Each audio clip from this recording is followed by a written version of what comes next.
लेकिन अब बात महाराष्ट्र की करेंगे।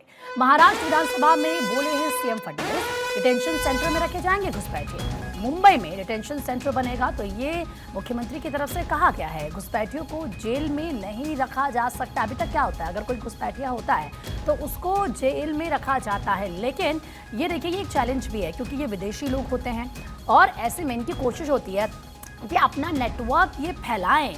और अब अगर इनको जेल में रखा जाएगा आगे भी, या जिस तरीके से मुख्यमंत्री की तरफ से कहा गया, तो सही नहीं। इसीलिए बाकायदा डिटेंशन सेंटर होने चाहिए और उससे एक क्लियर होगा कि डिटेंशन सेंटर में सिर्फ घुसपैठिए हैं और उन पर उसी तरीके से आगे एक्शन लिया भी जा सकता है। सत्यप्रकाश सोनी ज्यादा बातचीत के लिए हमारे सहयोगी लाइव इस वक्त हमारे साथ जुड़ चुके हैं। सत्यप्रकाश, क्योंकि एक बहुत बड़ा एक्शन होगा, डिटेंशन सेंटर बने, घुसपैठी उसमें रहें, वो जेल में ना रहें, और सुरक्षा के लिहाज से भी अगर देखा जाए तो एक बहुत बड़ा कदम है, ताकि क्लियर ये रहेगा कि जो घुसपैठी वो सभी के सभी डिटेंशन सेंटर में है। बिल्कुल, देखिए मुंबई और पुणे में 2 डिटेंशन सेंटर बनाए जाएंगे जिसमें 2 मंजिला यह डिटेंशन सेंटर होगा। खास बात यह है कि मुंबई में आए दिन जो है बांग्लादेशी घुसपैठियों का मामला सामने आता है। उनकी जब गिरफ्तारी होती है तो उन घुसपैठियों को जेल में न रखकर पुलिस स्टेशन के लॉकअप में ही रखा जाता है, जो काफी दिक्कतों का सामना करना पड़ता है। कई बार आपने देखा होगा कि लॉकअप में कई कैदियों की मौत भी हुई है, अपने आप को जो सुसाइड करने की कोशिश करते हैं। लेकिन अगर उन्हें जेल में रखा जाता है तो वहां का माहौल खराब होता है। कई कैदी ऐसे हैं जो जिन्हें जमानत के लिए चूंकि पैसे नहीं है इसलिए उनकी जमानत नहीं हो पाती है, कई लंबे समय से वह जेल में है। तो जेल सुधार प्रणाली के तहत यह अधिनियम लागू किया गया है।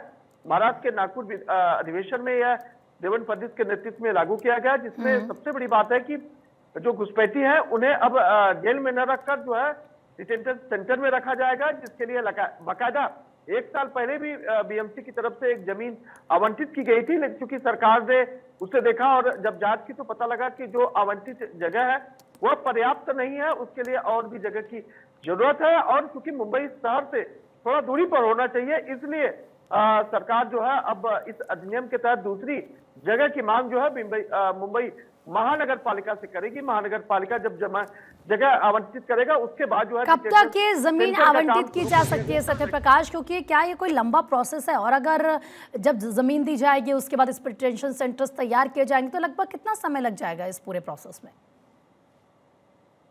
देखिए, सरकार के अनुसार करीब 2 साल का यह वक्त लगता है। इस तरह की जो प्रणाली को अगर सुधार में लाना है तो जाहिर तौर पर अब सरकार की तरफ से पूरी तरह से सहमति हो गई है। अब नागपुर विधानसभा अधिवेशन में इसको पूरी तरह से जो है पारित भी कर दिया गया है। अब ऐसे में बहुत जल्द मुंबई महानगर पालिका मुंबई में जगह आवंटित करेगी, उसको लेकर सरकारी जो यंत्रणा उसकी जांच करेगी, उसके बाद काम शुरू कर दिया जाएगा।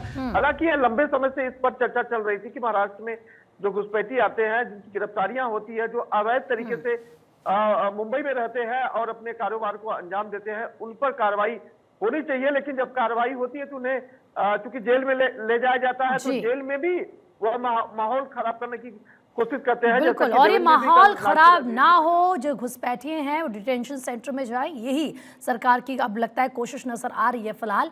बहुत बहुत शुक्रिया आपका सत्यप्रकाश तमाम जानकारी देने के लिए।